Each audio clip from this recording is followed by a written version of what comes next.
এই যে বেগুন পোড়া, বেগুনটাকে আমি পুড়িয়ে নিয়েছি। এবার বেগুনটার ছাল আমি ছাড়িয়ে নেব। আর এদিকে আমি কড়াইতে দিয়ে দিয়েছি সাদা সর্ষে ফোড়ন। এবার এতে দেব আমি আস্তে আস্তে এই যে পেঁয়াজ কুচি করে রেখেছি, লঙ্কা কুচি করে রেখেছি। এই পেঁয়াজ কুচি আর লঙ্কা কুচি আমি এখন তেলে দিয়ে দেবো। পেঁয়াজ আর লঙ্কা কুচি আমি তেলে দিয়ে দিয়েছি। এটাকে ভালো করে লাল লাল করে ভেজে নেব।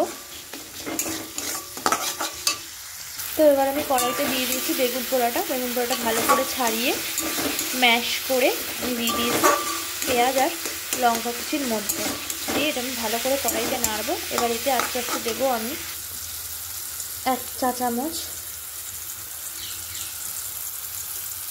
সামান্য হলুদ আর 1 চা চামচ চিনি দিয়ে এটাকে আমি ভালো করে মিশিয়ে নেব।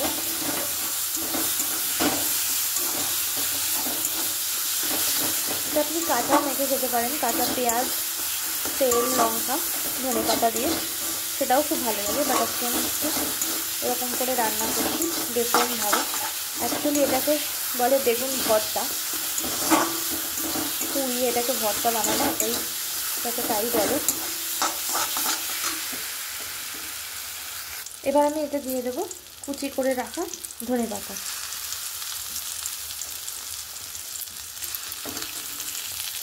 ধনে পাতাটা দিয়ে আমি ভালো করে মিশিয়ে বেশিক্ষণ নাড়াবো না, তাহলে ধনে পাতার ফ্লেভারটা চলে যাবে। নাড়াচাড়া দিয়ে নামিয়ে নিলেই তৈরি আমাদের বেগুন ভর্তা। এই যে আমাদের বেগুন পোড়া রেডি। আমি এটাকে প্লেটে বেড়ে নিয়েছি। এবার আমি করব কুমড়ো দিয়ে, কাঁচা কুমড়ো দিয়ে ডাল, মুসুরির ডাল। তার জন্য আমি কড়াইতে তেল দিয়ে দিয়েছি, তেল গরম হয়ে গেছে। এবার দিয়ে দেবো 5 ফোড়ন, একটা গোটা শুকনো লঙ্কা ফোড়ন দিয়ে ভালো করে নাড়াচাড়া করে লাল লাল করে নেব। কাঁচা লঙ্কাটা আমি তেলে ছাড়বো যাতে ঝালটা ভালো করে লাগে। এবার আমি একে একে দিয়ে দেবো কাঁচা কুমড়োগুলো।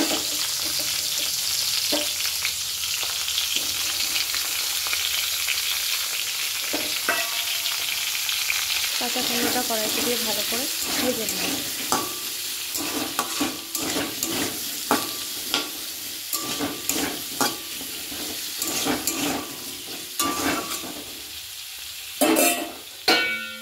দিয়ে আমি ঢেকে দেবো, গ্যাসটা মিডিয়াম ফ্লেমে রাখবো। সিদ্ধটা নামিয়ে নিয়েছি। এবার ডালটাকে ভালো করে আমি কাঁটা দিয়ে ঘুটে নেব। এতে পরিমাণ মতো দিয়ে দেবো নুন, পরিমাণ মতো দিয়ে দেবো হলুদ। ডালটাকে ভালো করে কাঁটা দিয়ে নেব।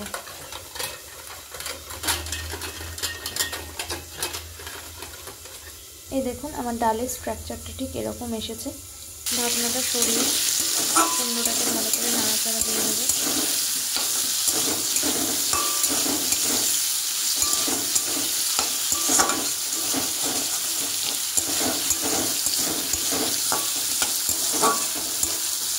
ডালে তো নুন দিয়েছি, কিন্তু এতেও সামান্য আমি একটু নুন দেবো যাতে ভিতরে একটু নুন ঢোকে, কুমড়োগুলো খেতে একদম পানসা না লাগে।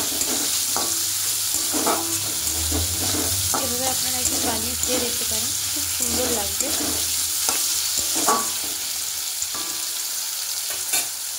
এবার আমি ওকে দিয়ে দেবো সিদ্ধ করে রাখা ডাল।